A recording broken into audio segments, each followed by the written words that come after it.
ഒറ്റപ്പാലം നഗരസഭ bus stand നമ്മുടെ ജില്ലയിൽ മാത്രമല്ല സമീപ ജില്ലയിലുള്ള ഏറ്റവും നല്ല, ഏറ്റവും സൗകര്യപ്രദമായ, ജനങ്ങൾക്ക് വളരെ സൗകര്യത്തോടു കൂടി ഉപയോഗിക്കാൻ പറ്റുന്ന രീതിയിലുള്ള ഒരു ബസ് സ്റ്റാൻഡായി മാറിക്കഴിഞ്ഞിരിക്കുക.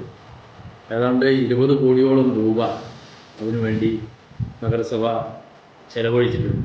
വിവിധ ഫണ്ടുകളിൽ നിന്ന് നഗരസഭയുടെ തനത് ഫണ്ട്, അതേപോലെ തന്നെ പ്ലാൻ ഫണ്ട്, അതേപോലെ കടമെടുത്തിട്ടുള്ള അർബൻ ഡെവലപ്മെൻറ്റ് കോർപ്പറേഷൻ കടമെടുത്തിട്ടുള്ള ഇതെല്ലാം വിനിയോഗിച്ചുകൊണ്ടാണ് ഈ പദ്ധതി പൂർത്തീകരിക്കുന്നത്. ഇനി വീണ്ടും അവിടുത്തെ സംവിധാനങ്ങൾ കുറെ കൂടി മെച്ചപ്പെടുത്താനുള്ള എല്ലാ പരിശ്രമങ്ങളും നഗരസഭ ഏർപ്പെടുത്തിക്കൊണ്ടിരിക്കുകയാണ്. അതായത് ഈ ഒരു പദ്ധതി പൂർത്തീകരിച്ചതോടുകൂടി വലിയ തോതിലുള്ള ജനങ്ങൾക്ക് ഏറ്റവും വലിയ സൗകര്യവും അതേപോലെ തന്നെ ജനസമ്മതിയും നേടാൻ സാധിച്ചിട്ടുണ്ട്. ഞങ്ങൾക്ക് നഗരസഭാ കൗൺസിലിന് വലിയൊരു ചാരിതാർത്ഥ്യമാണ് ഇക്കാര്യത്തിലുള്ളത്. അഭിമാനത്തോടെ പറയാവുന്ന ഒരു കാര്യം, കേരളത്തിലെ തന്നെ നഗരസഭകളുടെ ബസ് സ്റ്റാൻഡുകളിൽ വെച്ച് ഏറ്റവും മികച്ച ബസ് സ്റ്റാൻഡുകളിൽ ഒന്നായിട്ട് ഒറ്റപ്പാലം നഗരസഭയുടെ ബസ് സ്റ്റാൻഡിന് മാറ്റാൻ സാധിച്ചിട്ടുണ്ട്.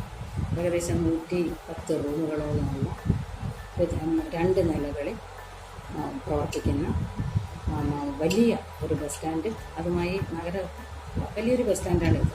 മാത്രമല്ല ഒരു വലിയ വരുമാന സ്രോതസ്, നഗരസഭയ്ക്കുള്ള ഒരു വരുമാന സ്രോതസ്സായിട്ട് ഞങ്ങളിത് കാണുന്നു.